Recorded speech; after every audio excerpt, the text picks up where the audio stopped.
All right, welcome back to another episode of Ultra Morons. I'm your host as usual, and I've joined again with Connor, my co-host. Excited to be back. So left off last time on a little bit of a cliffhanger with Delphos and the Horus's vision quest, but unfortunately, and I know it's going to be annoying, we're going to have to go back in time. I'm not going to tell you what happens as yet. We're going to go back about 40 years. So we're going to go back. Basically, we need to cover some things that goes in a little more detail about Erebus, the word bearers, Monarchia, stuff like that. And we kind of covered that a little bit in the first episode, definitely Monarchia, burning and all that. But there's definitely more we kind of missed that I definitely think we should cover now. Because if we cover it later, it's going to be a whole mess of like, well, if we go back to this and then cover this and don't forget about this. And Right. yeah, keep it all in mind. Try to keep up with our chronological retelling here. So really should have covered this first, but hey, too late now. So yes, 40 years ago in So, sorry, let me ask you this. So, 40 years ago, where does that put us in terms of what we've already discussed? so this is really before episode 1. Okay. And this is him confronting Lorgar about worshiping him as a god in Monarchia. Mm-hmm. So Okay. we're basically starting there. This is 40 years before Delphos happens. Yes. So, the Emperor's still active with the Primarchs. Yes. Okay. Eleanor has not happened yet. He has not had to return to work on the mysterious project on Earth, on Terra. Sorry. Yeah. So this is Lorgar. The word bearers are his legion. He's a Primarch. He is mostly a scholar in a way, not much of a fighter, more of he converts people. Like, I don't know if you ever played Age of Empires. It's an old PC game where the priest would go up and go, woo, no, no, and then you convert guys to your side Yeah. to fight for you. That's what Lorgar did. He'd go to guys and then he would convert people, propaganda machine. Okay. So every single word he brought into compliance would build all these temples and all these things to worship the emperor. He's basically Spanish Catholics, right? Mm-hmm. Join us and worship my God or die. Right. And it was pretty effective because you got to think the Spanish Catholics, they're just regular guys that say worship my God or die, versus you see a 9 foot tall human come at you with this technology you've never heard before. It's just worship my God or die. You're like, well, you might be onto something then. It's almost like an angel, He spreads the word of the emperor as a god, calls it the Lectitio Divinatis, which basically says the emperor is a divine being and he's deserving of worship. But as we know, that is super antithetical to what the emperor wants. He thinks religion is really bad and it is just cause nothing but issues for humanity. Definitely an edgy atheist in some ways. Now, on this planet called 4710, which we talked about before, is the 47th expedition's 10th planet that they brought into compliance. Yes. There's a capital city on there called Monarchia, and it has been loyal for 61 years. And in those 61 years, Lorgar and the Wordbearers have built it into something extraordinary. It's a testament to faith in the Emperor and the most perfect city in the entire crusade. Every building is a cathedral, every street a procession route, every citizen knows the Emperor's name and speaks it in prayer. It is the Vatican. Think of it like that. Right. It's flawless. Everything is perfect here. But that's the problem, is that is so not what the Emperor wants at all. So he shows up and basically sends the Ultramarines down, and they come through the clouds and they demand total evacuation. They say 6 days. You have 6 days to evacuate the city, no exceptions. And if you don't, you'll die, basically. Like, have you watched the Castlevania anime?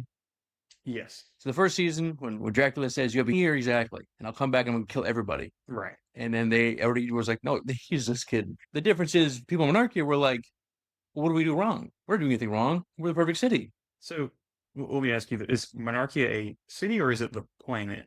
The planet is called 4710. The city is called Monarchia. Okay. How like Vatican is like the city / country. Right. So there's this one woman named Serene Valanchian. She's in this picture. She's also in this picture.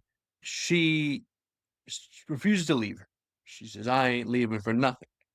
And it's been a week, or 6 days, I guess, a little less than a week. And she watched from her church as the Ultramarines break through the Tophet Gate, which is this monument.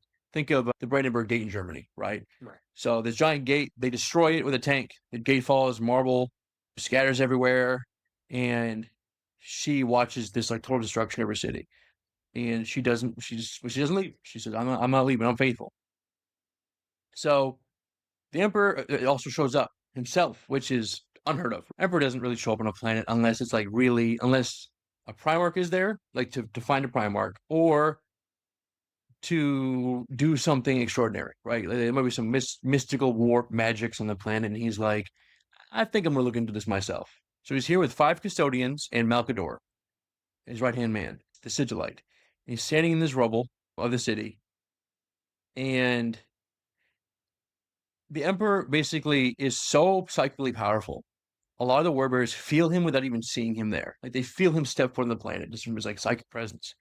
And then he just sends out a command that tells them all to kneel to him, which is kind of interesting, right? Because you're like, wait a minute, don't worship me, but also kneel in my presence. Right. Interesting. I'm sorry, is he demanding the word bearers and the people of Just the word bearers, because Okay. he doesn't really care about the people that much. I mean, he does, but he doesn't. right? He cares about humans, but the Space Marines and the Primarch, that's his special experiments. So they all drop to their knees. 100,000 warriors all drop to their knees in the ashes of this city. My quote here is from Argel Tal, who says, "This was not fealty, nor worship, nor service. This was slavery. His instincts rebelled at the enforced devotion, even as he obeyed it." Basically, like you can't resist it. But in the Ultramarines also drop down to one knee as well. But they drop down to one knee because not because they were forced to, because they, high respect for my emperor. Right. And then Gilliman says, "Get up, Ultramarines. No, you don't need to kneel." They stand, and the word bearers stand on are stuck on their knees. Basically, they casted command on them, and they failed. Everybody failed the wisdom save. So basically, the quote is here is 100,000 word bearers kneeled in the dust of the perfect city, rendered prone by imperial decree. A legion was on his knees, literally brought to their knees. But it's like it's so embarrassing and so humiliating. Imagine you build up this like the Statue of Liberty, right? The France gives us that gift as like a I can't remember exactly. They gave it to us for like World War I or II or something. I can't remember. Yeah. And we just blow it up. And then we say, all you Frenchmen drop to your knees. You know what I mean? It would be like, that would sit with you. You know what I mean? You'd be like, that was. Oh, Or like, you ever watch Walking Dead? no. Oh, wow. Well, okay. Anybody in the audience who's watched Walking Dead, like what Negan does to like Rick and Carl, basically, is just that like, that real just, like, I've got you. What are you going to do about it? You can't fight back. So Lorgar sees the Emperor and Lorgar tries to speak to him, and he says, "You are a general, my son, not a high priest. You were created for war, for conquest, and to reunite the human race under the aegis of truth." Basically says that worship is a poison to truth, and the people, they think they're joyous, they think they're so faithful, but they're being deceived. That their faith, when proven false, will burn them. And then he says this as like a big psychic command to all the word bearers. He says, "It is not my Imperium, it is the Imperium of man, the Imperium of humanity, enlightened and saved by the truth." So Interesting. and Lorgar says, "I speak no lies. You are a god." And the Emperor says, "No. You're not. I don't think you understand what I'm saying to you." But so Emperor leaves, and Lorgar is just sitting there, basically on his knees in the ashes of his perfect city. Argel Tal eventually can get up, as as the Emperor leaves. Everyone can get up. Argel reaches him first, and Lorgar just looks at him, and then he does a big scream, rah, right? And for like like a really long time. I'm not going to do that because the scream right in the mic. Everybody stops watching right there. So this is what Lorgar does after does that big yell. He says, with a shaking hand, the Primarch smeared black ash across his face, tarnishing his features with the powdered bones of the perfect city. So I don't know if you ever played Metal Gear Solid 5, when you have to do the whole thing with the voice parasite, and then you have to burn them up, and then you put the ashes on the face. It's that whole thing, right? Mhm. I mean, I think even Snake does that yell too, right? It's the exact same thing. So when the Emperor and the Custodians leave Monarchia, the psychic and physical force of their presence like kind of wanes, right? Obviously because they go away. But Cyrene is still there. And then she is found by Argel Tal, and that's kind of what this picture is here. They find this regular human woman in these ashes. She's alive, but she's totally blind. Like the explosions and everything, just like basically nuclear bombs went off in the whole city. She's gone blind. And the word bearers found her? Is that Yes. okay? Argel Tal and the word bearers found her. Yeah. Yeah, she's totally blind. Her eyes like melted out of her head. She asked Argel Tal what color his armor is. And the word bearers used to be red.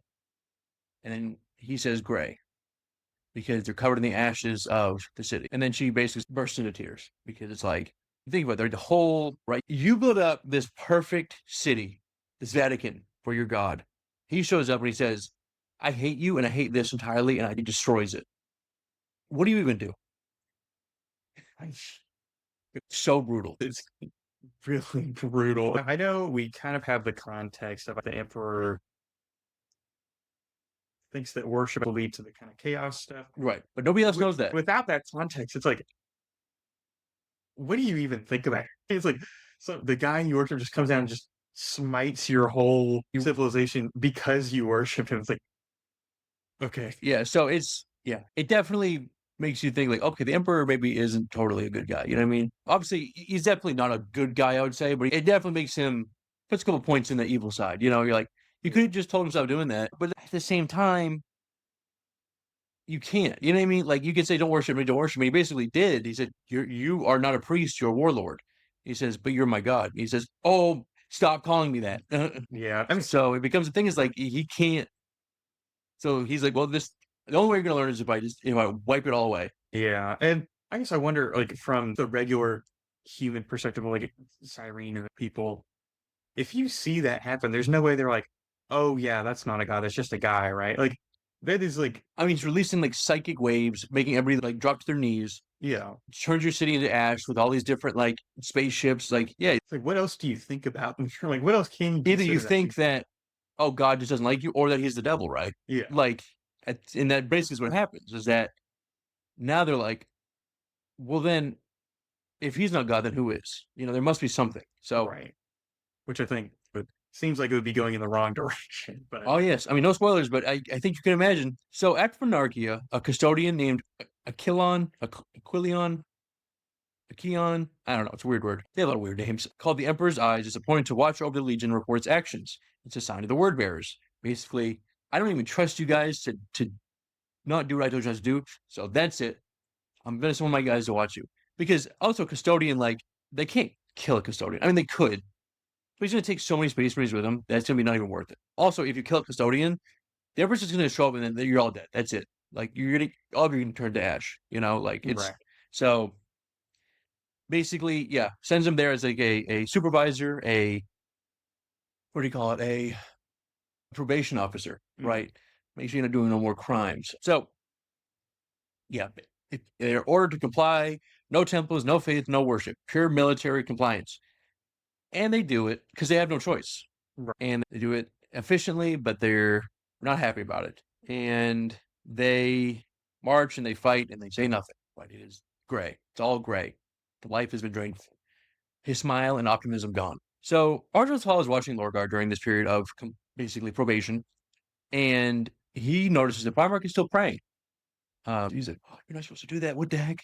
Doesn't say anything though, and he's praying to something. And Arjun's like, "I don't know, like what is he praying? Like we can't be praying to the Emperor." But so there's another guy. There's two of the guys called Erebus. We know that guy, and Cor Farron. And mention this picture here. Oh wait, that's not that one. This picture kind of looks like a meme, but I think Erebus on the right, Cor Farron's on the left. So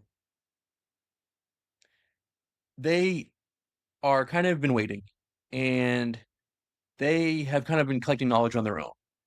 And they come to Lorgar with kind of a statement. They say basically the Emperor lied, and look, he didn't punish you because you were wrong. He punished you because he doesn't want you worshiping him just yet. It was too soon for all that. So you remember when we go to Delphos in that vision, Horus has that vision of them worshiping the Emperor, and then the Erebus apparition, I guess, was like, this is what the Emperor wants at some point. So now they're bringing this to Lorgar, and they also speak about the gods of chaos and that they're real. They're totally real, and it's interesting that he says, "Oh, nothing is divine," yet what are these things then? These warp beings, these chaos beings. Right. When Erebus says, "And I have proof. I have verifiable evidence that there is something out there." And he says one of them is called the Eye of Terror. So we should go there, and we should take a pilgrimage there, and to basically stand on the edge of the universe, looking into the abyss, and to see what we can see, to see what we can find out. And Lorgar actually is a little worried. He says, "So you're calling my entire life a lie?" And then Erebus says, No. Listen, the truth cares nothing for what we wish, sire. The truth simply is. Don't get twisted. I'm just trying to show you the truth of the matter. And to be fair to Erebus, which I hate to be, he's not wrong. Like, chaos gods do exist. It's just nobody knows that. Except for Right. Erebus I now. was gonna say it's feel bad kind of agreeing with his plan. It's like, yeah, like it kind of sucks that the Emperor just didn't tell anybody about this. And so now there's a validness to kind of what he's saying, at least in this instance. Right. It's like, Yeah. So, and I'm kind of going a little bit too, is that Erebus knows that too because he went to the Eye of Terror years before this as like a little mission to just study it. And he came back with that knowledge of like, oh, there's something in there. I don't really know what it is, but I know there's something powerful in there. And he starts kind of doing his thing and steering the word bearers kind of towards those beings in a way. He's been planning it for like 4 decades. So he's had plenty of time to get. So that's why Erebus knows that. And Corphoron is first captain, and he is older than Lorgar, actually, technically. Like, he was born before Lorgar, but Lorgar was a test tube. Doesn't matter. Basically, it's kind of like a Luther and a lion. Luther is older than the lion, but not really. It doesn't really matter. Anyways, Corphoron actually built up Lorgar's faith originally, and he has total belief in chaos. He thinks like that's what we should be looking into, because I think that Emperor, obviously, he's being dumb. He's not letting you be who you want to be. We need to maybe listen to Erebus and go in that direction. And also, Corphoron isn't technically a space marine either. Kind of like Luther, where it's like they were too old, so they kind of have like a space marine kind of. It's weird. just a roided up guy. Yeah, it's weird because it's like they're almost exactly the same, but they're not though. It's like a GED versus a high school diploma. It's like it's the equivalent, and it holds the same weight. But if you're in Astartes and you see a guy that's like not Astartes, you're like, yeah, you're not like me though. You're different, you know. Right. So it's Anyways, Yeah. Do they have I know they have like the Space Marine organ or going in. I'm guessing these people don't have that. Is that so okay? that would be a big thing too. They don't have the organs. They have some of the surgeries, but they don't have like they might have the one that makes like their bones stronger, maybe, or makes them age slower, or makes them like faster or stronger. But they don't have like they might not have a second heart. Right. You know, Okay. they might not have like the third lung or stuff like that, or like the brain one. You know, Right.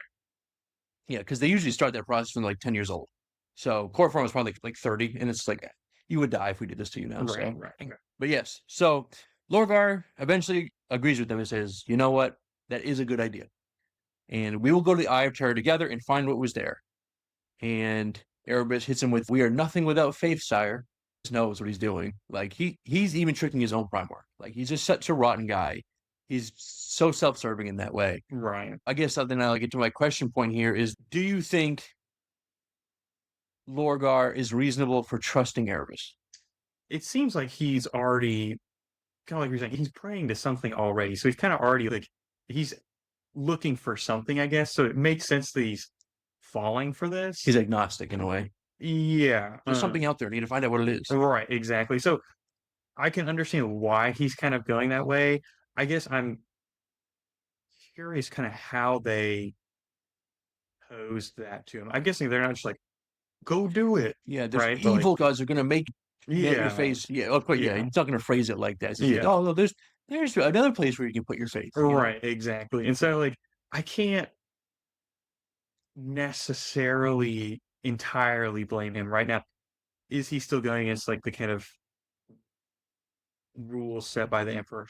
Yes, but like I don't know. So yes, so this pilgrimage, the people that are on it are called the Gal Vorbak, which I don't really have a picture of them, but it's just like think of it like the Mournival, but for word bearers. Okay. It's just like a small group of guys that are important enough that they get to go on this mission.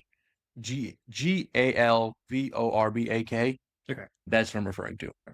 So they head to the Eye of Terror, and it is nasty like usual, and they enter it deliberately because most people you go around it, you try to get because it's bad news, and this crew of warriors that go in there is led by Argel Tall, and what happens is they end up getting fused with a demon, not possession, but like think you ever sees the Suicide Squad with Will Smith Yeah. so you know which lady's name? Enchantress? Maybe she's like the demon witch version, the normal version. Yeah. It's like that, where it's like there's two sides of the same coin. It says, but yeah, they're kind of one and the same. It's like the Hulk and Banner, right? Yeah. Okay. So they're not possessing them, but they're kind of in one unit. So they can call the demon out and they do stuff for them, and they can also put it back. Okay. And they do that willingly? Is that okay? Yes. Got it. It's kind of like a deal they made. Eventually, they return from the eye, 37 of them, with this new power. And it is weird because now they look demonic. I don't know if I have any pictures of them.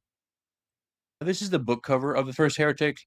So, like, they kind of look like that, like the red Right. guy there with the demon claw and like these guys. So they still have that look of a space marine sometimes, but then also they can just Hulk out It kind of reminds me of like a Venom situation. like a symbiotic. Yes, it's a symbiotic relationship. Okay. Now, to be fair, is it really though? You know what I mean? Because demons, they always end up getting you. So yeah, so they all are these kind of weird mutated guys under all this armor. So they got to kind of keep wearing their armor, now because it's like if you go near the custodian, you go near anybody who sees you like this, you're dead. So they kind of have to hide it by never showing their faces or covering up completely. So Ardril Tal basically says, I feel the demon within me. Even after knowing the change would grip and fade in ties like this, it was like nothing I can describe. I am uneasy in the knowledge it will happen again, but I also feel anticipation for it. It's imagine giving yourself the power to do the Hulk, but you know what the Hulk is. You're like, if I Hulk out, I could like lose control and kill everybody. Right. At the same time, I kind of want to Hulk out, Right. So Cyrene comes with them too, and she is now part of the Legion as like a serf. A serf, I mean, you know what a serf is, right? Like a servant, basically. Yeah. Sorry, is she with She's with the word bearers or specifically that group? specifically that group as well. Got it. So, because Argental likes her, they kind of talk to each other a lot. It's kind of like looking with Keeler, Oh, yeah. kind of that relationship of like, it's not necessarily romantic, but it's more like, it's a friendship, I guess. Yeah, it's the best way I can say it. So she can't see him. Obviously, she's blind, but she can tell that something's way different about him now. Like there's something strange. But she can't quite place it because there is no word for it. Nobody knows the demons are real. Nobody knows demon possessions can happen. The only person that would kind of even know would be Loken because he saw it happen to Jabal. But even Loken is like, I don't even know what that was.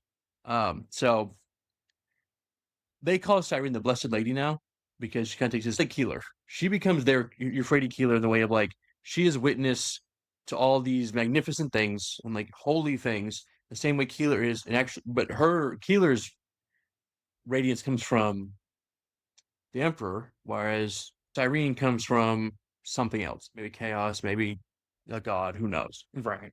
Because she's the only survivor of those people in Monarchia, so that must be important. And it really is a big deal because Lorgar calls her that personally.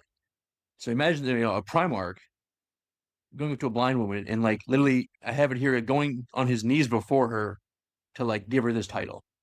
Like, so it's like this is not just like, oh, you're cool. Yeah. It's like no, like we hold you in high regard. So yeah, they find what they're looking for, obviously, in the eye.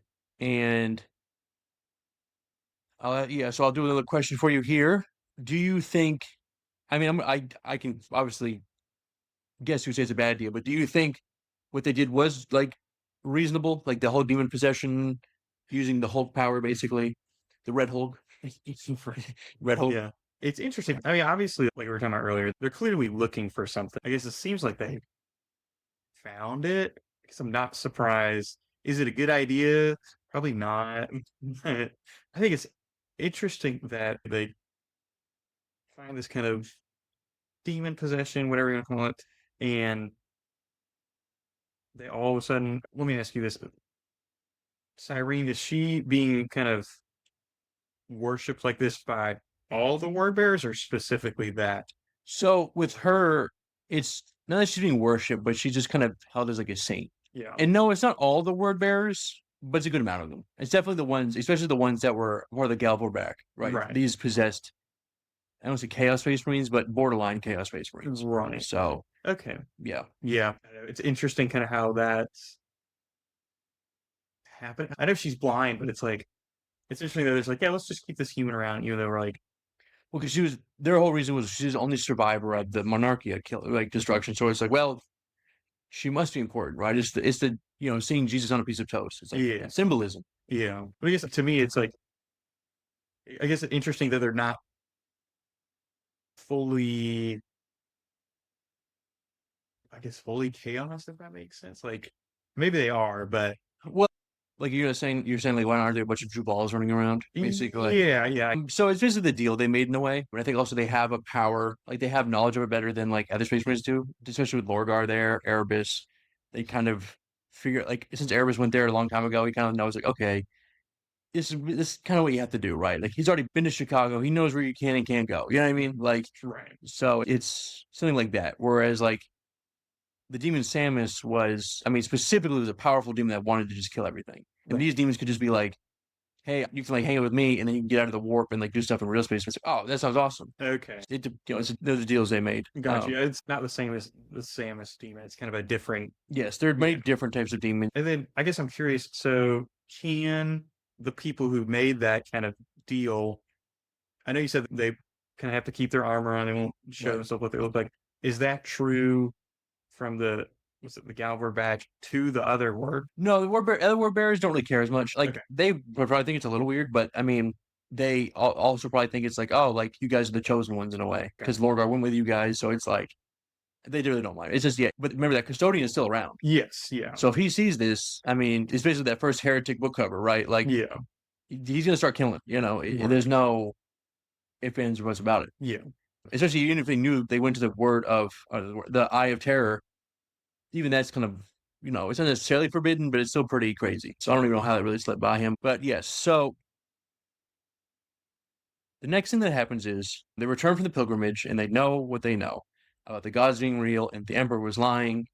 And there are gods out there. The imperial truth is just a political thing that he uses to like keep people down. And so now Lorgar's new purpose is to spread his faith in chaos. So technically, he's the first heretic, right? I mean, that's the name of the book, the first heretic, because it's not Horus, because Horus is just a rebellion, really. If you think about it, it's a civil war, whereas Erebus is literally trying to empower chaos to work more efficiently, which is exceptionally more dangerous. Right. So they begin seeding chaos cults quietly under cover of different things. There's only one custodian; he can't be on everyone's. There are supermen, but like he's like, no, I'm just gonna go talk to this guy. And it's like, okay, you better talk to him quick. And I go into the room, I hand him like a little medallion, and then the guy looks at it and he's like, whoa, and then he has like some weird vision, and now he's converted or whatever happens, right? Yeah. So yeah, there's a planet over here that's out of compliance. We need to go make them sure they're in compliance, and you basically do the Spanish Inquisition, right? So I mean, it's basically what they were doing before, but now flipped. So instead of spreading the word of the emperor, you're spreading the word of chaos. Word bearers. So they all kind of this every time they go to a planet, they kind of leave with just a little fingerprint on it. And this goes on for a long time. Nobody really notices. And the word bearers don't ever, they're playing two games here. Like they're still wearing that gray, acting like, oh man, but really showed us, huh? And then they go to a planet and say, hey, here's this like new Bible you should read. So it's and they kind of get ignored. So eventually, and we're kind of getting the modern thing here, is Erebus gets assigned to Horus's fleet. And he's been there for a while, right? Like we talked about. And he's building the trust with them. And then he finds a lodge, getting close to the men around him. And, then eventually he gets to Anathame, steals it from the Interrex. And that whole thing happens with Yugen Temba. And right, we already covered all that. But goes to Delphos. And he knows like that's the Serpent Lodge there. And he can put him in there and do his whole ayahuasca trip. Because the Delphos vision was crafted by Erebus. This is not like, oh, we don't know what vision you're going to see. It's specifically Erebus, like, I'm going to craft it in a certain way that's going to, like, convince him to go into what I want him to do. Now, obviously, Magnus tried to get in there and change it, but it didn't really work out. Right. But he also has to make sure it's Horus's own choice. We can't force his hand. He basically just like, look, either you die because the Emperor kills you, or the Emperor becomes a god. What do you think? So that's kind of all we have for this episode right now. And next time we'll cover Ispan 3 and kind of what happens there. And what else? Some other things that happen there. So basically, when Erebus is doing his thing with Horus, Argel Tal, Lorgar tells Argel Tal and this guy named Zafin to take the truth back to Erebus and Corfron and let them know like what they found out. And Zaphon says, "You got it," because Erebus has kind of been embedded with Horus for a little bit now. Erebus didn't go to the Eye of Terror with him Okay, so he wasn't a part of the. because he already had went, so he already knows he doesn't need to go. Got it. So basically, Lorgar tells Argos Hall and Zaphon, and he says, "Now let him go tell Erebus that we've succeeded." And Zaphon says, "You got it," but Argos Hall says, "Look, we're heretics. Like that wasn't. I don't think that was good what we did, and I don't think we should spread that." And Lorgar says, "No, we are saviors." And so Lorgar gets on his ship and then goes right into the eye. So he's kind of gone for a little bit. That's kind of where that ends. Next time we'll cover Iswan 3. Well, not Iswan 3. Do you have any questions or anything? It's kind of a shorter episode just because I think it's kind of set to fill in some blanks here. Just a little bit of a filler episode in a way. I think it provided a good context for kind of Erebus's like motivation. Like it's kind of the word bearers as a whole legion sowing the seeds of like a lot of that kind of corruption and chaos stuff. Oh, yeah. Like, yeah, because most of the time you're going to read this up, you're just, oh, Erebus, why is he just like this weird guy? Right. Like, he's just being annoying there. So, yeah, it kind of gives you a little bit of that, like, yeah, there were lawyers doing it and they told him to do it, like, Yeah. and also, like, like, Lorgar is the first heretic, so it's like, what Horus is doing isn't even original, really, like, it's definitely, yeah, it just kind of fills in a little of that background, so it doesn't feel, because we're going to come back to these characters later on, like Lorgar, Zaphon a little bit, Argel definitely, Corphoron, and all that. Irene, she comes back at some other point, so, yeah, it's definitely just a little bit of a filler thing, but yeah. Yeah. Well, I thought it was good. I kind of liked the basically, okay, Horus has made a decision. We don't know his decision. Now let's go back to how this all kind of came about, right? I guess I'm curious because I know you just mentioned that we'll come back to Lorgar later. So he's gone to the Eye of Terror. Is he, for that amount of time, just kind of missing, or? So, for what we have talked about since then, she's kind of out of the picture right now. Kind of like how a lot of Primarchs are right now. Like I don't think we've even brought up Jagatai Khan once yet. I don't think so. The White Scars have done some stuff with the Dark Angels, but a very little small amount of like one little thing. Or like the Raven Guard, I don't think we've talked about it. So it's like there's definitely still a lot of stuff we got to cover. But yeah, Lorgar is kind of just hanging out, doing some studying. I'm trying to think of anything else. Just to make sure, Cyrene is just a regular woman. Yeah, Yes. no enhancements, no nothing. Okay. She's blind, but yeah, no, just a regular lady who was witness to the death of Monarchia. Right. She also is revered. I mean, it's basically Keeler, Yeah. but yeah. their version. Yeah. So, well, if that's all, then I guess we'll pause there, and next time we'll cover the Delphos decision. All right, bye.